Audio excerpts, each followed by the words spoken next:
welcome to Select Arcane. After I posted my studio and collection tour, I got a lot of feedback that you wanted a real horse collection tour. So here we are, and I'll also throw in a barn tour. If you watched my last video, then you would probably already know that I breed and race thoroughbred horses. It's a private 100-acre farm with no boarders or clients. Our bank barn is small with only 8 stalls, but it's pretty cute, right?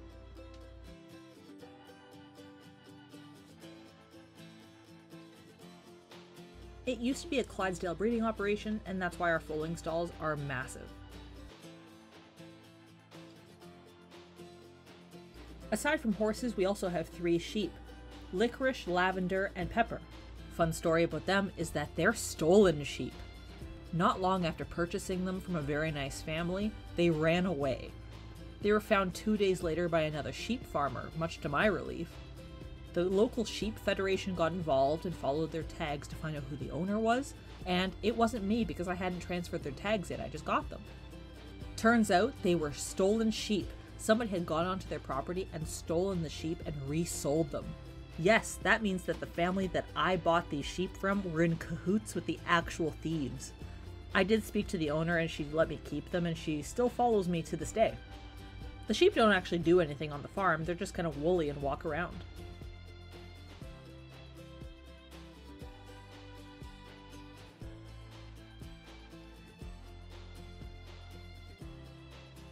I post a lot on my Instagram stories about the horses I have, and I always get a lot of questions like what breed are they or what do they do? And some hobby people already have met them in person. So without further ado, let's meet everyone. Let's start with the 2024 foals. This is Sonia. She was born February 3rd. I've mentioned her in my videos before, and I also mentioned that her father is Country House, one of the controversial Kentucky Derby winners. Sonia is like our golden child of the season. She's my favorite, and we plan to keep her on as a racehorse. In the background you'll see Rusalka, who we'll talk about in a second. As you may already realize, she's a purebred thoroughbred, registered with the Jockey Club. She was born in Canada, making her Canadian bred. Sonia's plans for the future at the moment include going down to Florida to be broke, train to be a real racehorse down there, and eventually coming back to Canada to race. After her racing career, theoretically she'll come back here and be a broodmare for us, just like Rusalka. I love Sonia so much that, you know, she's gonna be a model at some point, right? Orion is our troubled child, shall we say. He's exceptionally well bred with multiple graded stakes winners in his family. Graded stake being the highest level of racing competition. His mother Casey, who we'll talk about, is a graded stakes producer, so there's a high probability that Orion himself will be a graded stakes horse.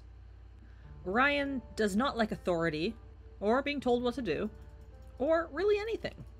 His favorite activities are to chew on his stall, bite people, and kick. We're working on it. All of the other children Casey has had have been wonderful and mild-mannered. Orion is his own thing. I mentioned how well-bred he was, and his father is Twirling Candy, son of Candy Ride. He's our most expensive baby at the year at $60,000 US for the stud fee. And you won't believe this, but Jenny Craig, the weight loss lady, yeah, she bred Twirling Candy and raced him.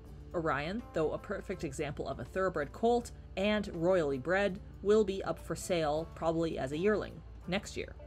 Reason being, we don't keep boys at all. He'll eventually go to a very high-profile racing home. Last but not least of the 2024 foal crop is Oolong. Sorry, I'm not going to have any updated footage of her because she's still in Kentucky with her mom. Oolong was born exactly the same day as Orion, May 7th. And she's pretty, dainty, and a little bit skittish. Oolong is by a newer stallion named Audible, and she, like Orion, is very well bred. Her half-brother who we bred, Shogun, just placed in a stakes race, and her half-sister is a graded stakes producer. So we expect good things from Oolong. I don't really know what her future is going to look like because I haven't seen her in a few months. She may be up for sale as a weanling this November, or maybe as a yearling next year, or maybe we'll keep her longer and race her. I'm not sure yet. Dante is our last baby left from last year. We had 2 last year, a filly named Cadence and Dante. But Cadence was sold as a weanling, and Dante is now a yearling and still with us. He's going to the October sale this year, and he will be available for sale. He's the half-brother of Oolong and the son of Matcha, who we'll talk about. He's by a stallion named Ghost Zapper, who is very prevalent in the racing world. Dante's still intact as a colt, and he's a very good boy for his age. Currently, he just spends his days eating, growing up, and he's on reverse turnout, so he goes out at night and stays in during the day. As you may have seen from my social media, his previous friend, Ayuro, passed away, so we had to get him a new guy, Bisco. I mentioned how Sonia was my golden child of the year, but her mother, Rusalka, is my top broodmare. She has virtually no pedigree to her except for some oddball family in Puerto Rico. She raced once in her life at Woodbine Racetrack, placed, and then was severely injured. She severed a tendon in her hock and shredded her tendon sheath. It required emergency surgery and 1 whole year of rehab and stall rest. It was really touch and go for a long time whether she would even be able to live outside. Some doctors thought that she would be locked in a stall for the rest of her life. But luckily that was not the case.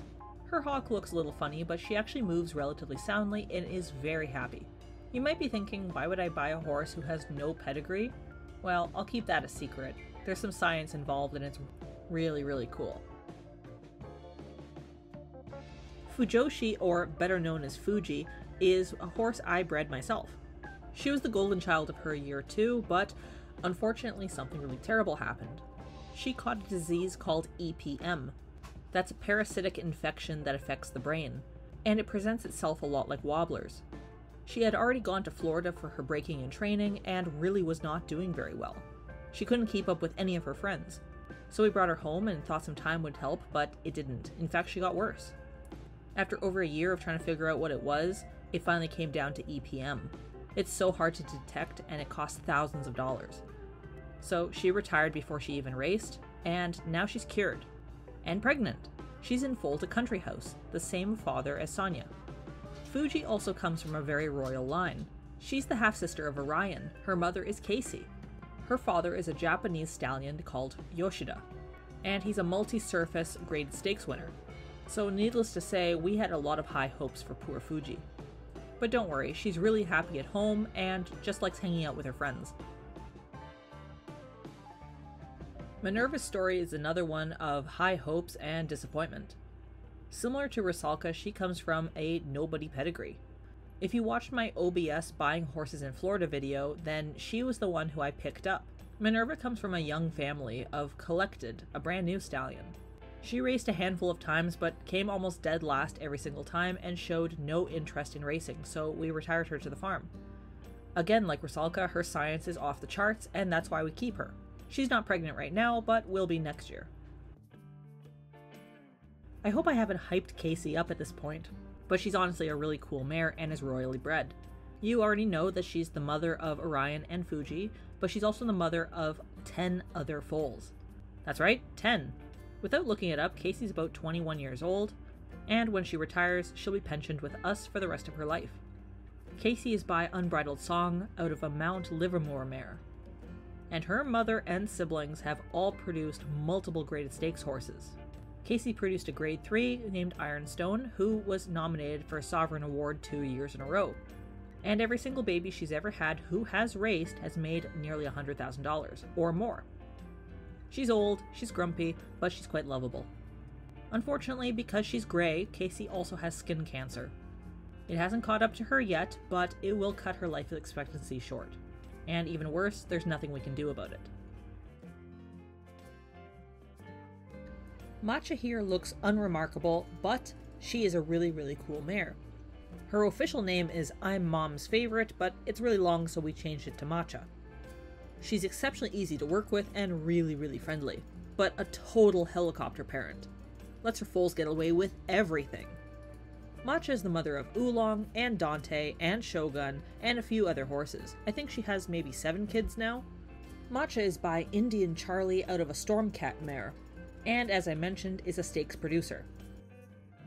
She, together with Oolong, are still down in Kentucky. All of our mares get sent down to Kentucky to be rebred, and she's just taking a longer time than usual because she foals about a month late on average. But we expect her back in mid-July. Matcha is currently in foal to Army Mule and will be reset next year, so will not be pregnant next year. Oh man, what can I say about Azula?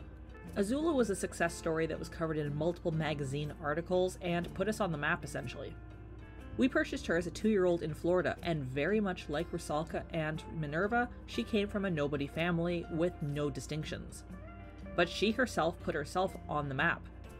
Sired by Arch and out of an unbridled song mare, she ended up winning a graded stake race and winning stakes races. This opened doors for her to be bred to the top stallions in the United States, including More Than Ready, Migdagliadoro, and Go Sapper. She's currently in foal to McLean's Music. Azula's children are still young and haven't made anything of themselves yet, but her siblings are starting to do a little bit of something. Azula is really special to us, and she just mostly sits around and eats and hangs out with her friends. So the reason why this video was so delayed is because we were actually waiting for Bisco. Not that he wasn't on the farm already, but we were actually waiting for his trial to end and for him to be accepted as the official weanling manager of the farm. When we picked him up, we had a 30-day trial to see how he would do as the weanling manager and if he would get along with our other horses. He did, so he's a keeper, and he's going to spend the rest of his days living here with us. Bisco is a Selle Francais thoroughbred. His sire is Narcos 2 out of some unknown thoroughbred mare, and he was destined to go to the Grand Prix jumper ring, but has stage fright apparently. I don't know, I haven't ridden him yet, but apparently he's a really good jumper. He's currently 17 years old and has really only had one owner since he was 3. He currently looks after Dante and babysits him, but he's actually going to be weaning our other foals like Sonia, Orion, and Oolong, and keeping other horses company if they need it. And that's everyone. Until next year anyways. I know thoroughbred breeding gets a really bad rap, and there's a lot of horror stories about where these horses go after they're done their racing career, but I can assure you that none of my horses have ever ended up in a bad spot. Not only do we follow every single horse who has ever left our farm, but we also follow up with them in their second or third careers. If any of our horses need an emergency safe landing, we will facilitate that ourselves. I know there's a lot of assumptions that a horse auction automatically seems to sound like a slaughter auction of the cheapest of the cheap, but as I explained in my OBS buying racehorses video, these are exceptionally high-end sales with horses averaging $100,000 US plus. And yes, that means that my babies are selling for top dollar and are not in any danger. I would love to know, who's your favorite horse? Is it one of the brood mares? Is it one of the babies? Is it Dante? Let me know in the comments down below. If you want to keep following these horses' journeys and follow the babies as they grow up, you can follow the farm page on Facebook, A&A Farms. We also have a website, www.aafarms.ca. That has everyone's full profile. And of course, if you like this video, please like and subscribe. You can follow me on Instagram @SelectArcane or on Facebook by the same name. Thank you so much for watching. Bye!